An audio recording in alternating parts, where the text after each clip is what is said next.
અરબી સમુદ્રમાં ઉઠેલા બિપરજોય વાવાઝોડાનું સંકટ હજુ ગુજરાત પરથી ટળ્યું નથી। દરિયાકાંઠા તરફ આગળ વધી રહેલું આ ચક્રવાત સતત શક્તિશાળી બની રહ્યું છે। દરિયાકાંઠાના વિસ્તારોમાં તંત્ર એલર્ટ મોડ પર છે। વાવાઝોડાની અસરથી 5 દિવસ વરસાદની આગાહી છે, ત્યારે હવે રાજ્યમાં ચોમાસાનું કાઉન્ટડાઉન પણ શરૂ થઈ ગયું છે।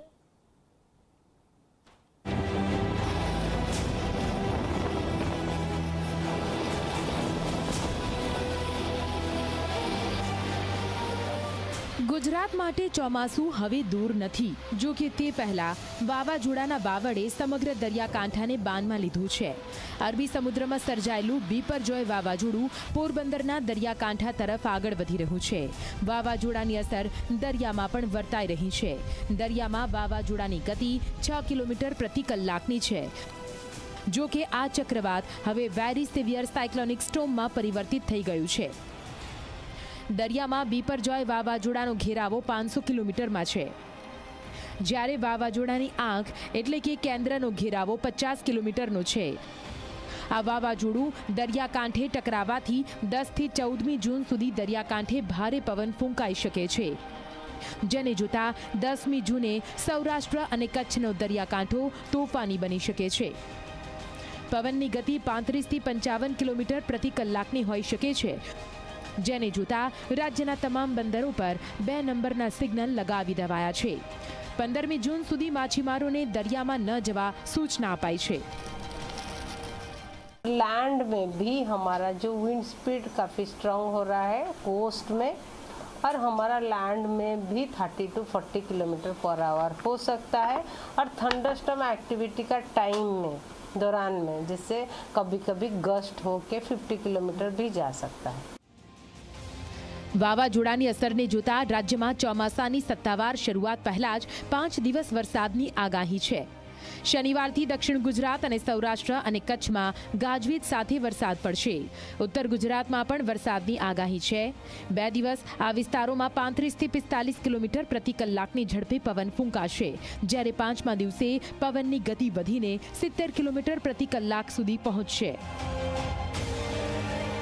अगले 5 दिन में पूरा गुजरात में कहीं कहीं जगहों में आइसोलेटेड प्लेसेस में बारिश हो सकता है।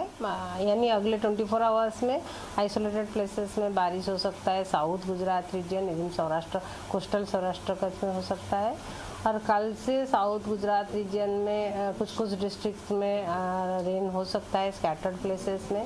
Even coastal Saurashtra Kutch district में भी हो सकता है light to moderate rain and thunderstorm activity हो सकता है। वावाझोडानी आगेकूचनी असर राज्यना तमाम दरियाकांठा पर जोवा मळी रही छे। दरियामां करंट जोवा मळ्यो छे। वलसाड, दमण अने नवसारीना दरियामां 15 फूट ऊंचा मोजा उछળી રહ્યા છે, જેના કારણે ક્યાંક દરિયો ડરામણું સ્વરૂપ પણ ધારણ કરી રહ્યો છે। પર્યટકોને દરિયા કિનારાથી દૂર રાખવા બીચ બંધ કરી દેવાયા છે। પોલીસ બંદોબસ્ત પણ ગોઠવી દેવાયો છે। सूरतना डुम्मस અને સુવાલી બીચને પણ સહેલાણીઓ માટે બંધ કરી દેવામાં આવ્યો છે। સુવાલીના દરિયા કિનારાથી 2 કિલોમીટર દૂર પોલીસે આડશ લગાવી દીધી છે। સુવાલીના કાંઠે એસડીઆરએફની ટીમોએ પેટ્રોલિંગ શરૂ કર્યું છે। તમામ જે ગામ છે તે ગામના લોકોને એલર્ટ કરી દેવામાં આવ્યા છે। જો વાવાઝોડું દક્ષિણ ગુજરાતમાંથી પસાર થશે તો તાત્કાલિક જે 42 ગામના જે લોકો છે તેને અલગથી જે સેન્ટ્રલ હોમ બનાવવામાં આવ્યું છે તે સેન્ટ્રલ હોમમાં આ તમામે તમામ જે લોકો છે તેને ખસેડવામાં આવશે। આ સાથોસાથ જે ગામવાસીઓ છે તેમના દ્વારા પણ વારંવાર એનાઉન્સમેન્ટ કરવામાં આવી રહ્યું છે કે દરિયાકાંઠા પર કોઈ પણ પર્યટક અથવા તો ગામવાસી ન જાય। दक्षिण गुजरातनी सरखामणीमां सौराष्ट्रना दरियाकांठा हाल प्रमाणमां शांत जणाय छे। जो कि आ वावाझोडानी आहटने जोता तंत्रए जरूरी तमाम तैयारीओ करी छे। लोकोना स्थळांतरनी पण व्यवस्था कराई छे। वावाझोडुं ज्यां पोरबंदरना दरियाकांठा तरफ आगळ वधी રહ્યું છે, ત્યાં અહીં દરિયાકાંઠે માછીમારોની બોટનો ખડકલો પણ થયો છે। બોટના પાર્કિંગ માટે ઘણી જગ્યા ઓછી છે। માછીમારો પ્રાર્થના કરી રહ્યા છે કે તેમના પરથી વાવાઝોડાની ઘાત ટળી જાય। लास्ट वर्षनो जे नुकसानी अने माछीमारोए जे नुकसानी भोगवी ने एम समझो ने कि बैंक लोन व्याज बधु आटला दुखी थई गया छे। एमां जो आ आव्युं तो माछीमारो पाछा ऊभा थवा माटे तो अमारे खुद अमे अत्यारे विचारी न शकता एवुं नुकसान थशे।